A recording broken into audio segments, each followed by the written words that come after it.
Agora vamos falar da base de cálculo do ISS. Vamos nós. O que nós temos aqui sobre base de cálculo? Em regra é o preço do serviço. Tá? Mas vamos aprofundar. A gente pode entender como preço do serviço a receita bruta sem qualquer espécie de dedução. São todas as entradas no caixa da prestadora de serviço. Existem valores que não integram a receita, que não remuneram o prestador do serviço, então não integram o preço do serviço. Tá? Por exemplo, o custo do material integra o serviço. Então, o custo do material é algo que vai estar incluído para o cálculo, a base de cálculo do mesmo. A súmula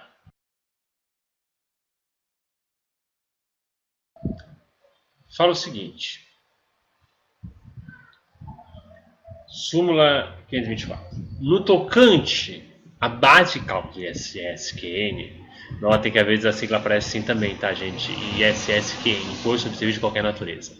Incide apenas sobre a taxa de agenciamento quando o serviço prestado por sociedade empresária de trabalho temporário for de intermediação, devendo, entretanto, englobar também os valores dos salários e encargos sociais dos trabalhadores por ele contratados nas hipóteses de fornecimento de mão de obra. Imagine, por exemplo, aquelas agências de fornecimento de empregadas domésticas, babás, ou sei lá, precisando de serviço de segurança para empresas. São situações em que uma empresa fornece mão de obra para uma outra empresa, para um outro grupo.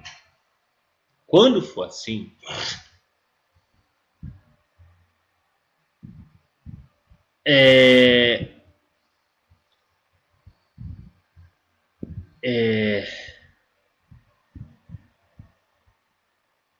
engloba no valor da taxa de serviço também os salários e encargos dos trabalhadores das empresas. Tá?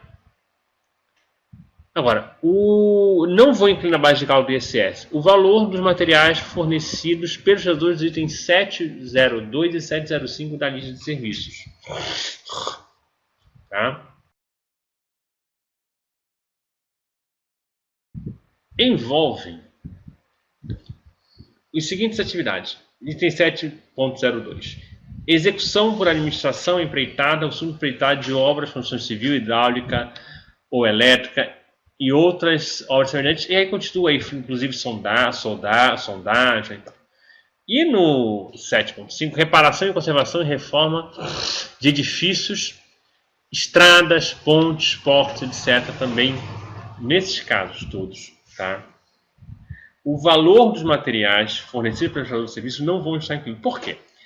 O que acontece? Em serviços de construção em geral, que são os casos, imagina que você vai fazer uma reforma num prédio, uma reforma grande num prédio. Tem duas opções. Ou eu forneço o material, ou o dono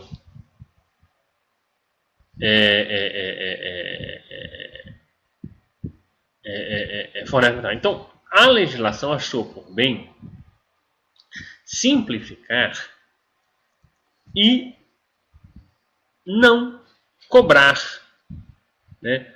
Não incluir o valor dos materiais fornecidos. Até porque, veja o seguinte, nós temos a seguinte situação. Esses materiais já foram tributados pelo ICMS e pelo IPI. Né?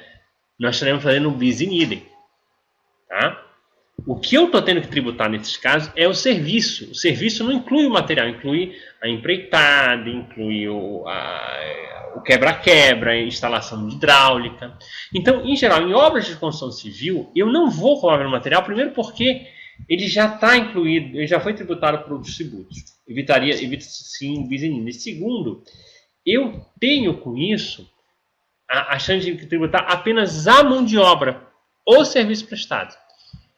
É interessante também notar o seguinte, de certa forma, uma opção extrafiscal do legislador, porque é uma área muito sensível, uma área que gera muito emprego, então quanto mais em conta for os valores nessa, né, quanto menos tributado for, melhor para o desenvolvimento das empresas e aquece mais assim o mercado, né?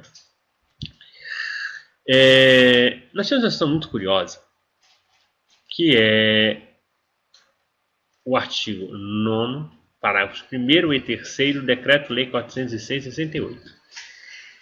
Não houve revogação expressa desse decreto e o STF já reconheceu que esse dispositivo foi recebido pela Constituição. O parágrafo 1º trata de serviços prestados pessoalmente pelo trabalhador, exemplo, o trabalhador autônomo. Tá? E o parágrafo 3º fala de sociedades profissionais onde a essência não é o capital empregado, mas a junção de esforços profissionais. Exemplo clássico é a sociedade de advogados. Também uma junção de consultórios médicos. Aliás, uma questão do consultório médico é bom para perceber o seguinte. Sociedades profissionais. Eu reúno 5 médicos para fazer um consultório, lá para dividir os custos. Cai aqui neste caso. Agora, um hospital. Não, aí não é. Inclusive, os médicos são meio que empregados do hospital. Tá? E no primeiro caso, estamos falando de autônomos. Por exemplo, um marceneiro, um doméstico ali que faz serviço de diarista. Esse pessoal, eles têm que pagar o ISS. Tá? Só que eles terão uma peculiaridade. Tá?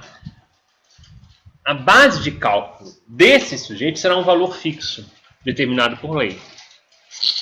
Tá? No caso do parágrafo 3º, esses valores fixos serão calculados em razão de cada profissional integrando a sociedade. Então, se nós temos uma sociedade com 5 profissionais, eu vou pagar ISS em cima de cada um desses profissionais. Eu vejo quanto é o valor de cada, por exemplo, sociedade de advogados, vamos imaginar. Eu verifico qual é o valor que a lei determina para ser a base de cálculo e vou cobrar ISS de cada um deles, como se fossem empregados autônomos. Tá? Esse tipo de tributação do ISS ela é interessante porque você viabiliza principalmente pessoas profissionais liberais que estão começando, profissionais liberais que não tiveram condição de elevar a sua atividade para o nível empresarial. O ISS faz uma distinção muito clara, ele percebe com isso que há uma diferença de nível entre um empresário, entre uma sociedade empresária e profissionais liberais. Tá? Serviço do item 3 da lista prestado em mais de um município. Base de cálculo proporcional à extensão da ferrovia, rodovia, dutos e condutos de qualquer natureza, cabos de qualquer natureza ou ao número de postos existentes no município. Esse 3.4, a gente está falando de serviço como serviço de condução de energia elétrica, serviço de oleoduto, rodovias, ou seja, serviços que a ferrovia é muito claro, a rodovia também. A rodovia privatizada ela cobra pedágio. O que acontece? Ela vai ter que pagar ISS, mas às vezes ela passa por vários municípios. Ela vai pagar o que for proporcional à extensão dentro de cada município. Então, sei lá, tem 10 km estão no município X e 30 km estão no município Y. Eu vou pagar mais ISS para o X e menos para o Y. Quer dizer, eu vou pagar menos ISS para o X, foram só 10 km. Eu vou pagar muito mais ISS para outro município que tem 30 km. Então, note que é uma forma do legislador falar o seguinte, olha, a depender do tamanho da extensão de uma atividade, uma opção de serviço, se passa por mais de um município, a gente pode fracionar ela ao longo de todos os municípios, onde todos vão receber uma parte proporcional.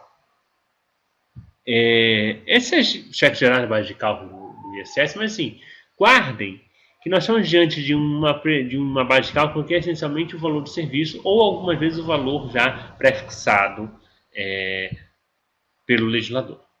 No próximo